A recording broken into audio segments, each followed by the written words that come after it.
ताजमहल भारताच्या मातीवर उभं राहिलेलं एक अद्भुत आश्चर्य। यमुना किनाऱ्यावर आग्राच्या डोंगराळ प्रदेशात उभं असलेलं हे संगमरवरी भव्य मकबरा केवळ प्रेमाचं प्रतीक नाही, तर इतिहासाचं अद्वितीय रहस्य देखील आहे।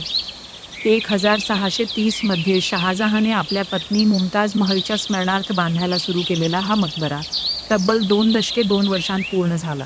अंदाजे 20,000 ते 30,000 कारागिरांनी काम करून सोन्याच्या लेपांनी, जड दागिन्यांनी आणि हाताने कोरलेल्या फुलांच्या नक्षीकामांनी सजवलेली ही वास्तू आजही जगाला मंत्रमुग्ध करते।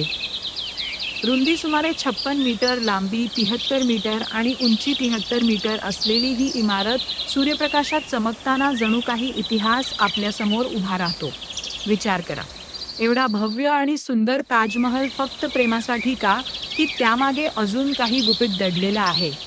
तुम्हाला काय वाटतं? कमेंट करून सांगा। व्हिडिओ आवडला असेल तर लाईक करा, शेअर करा आणि सबस्क्राईब करायला विसरू नका।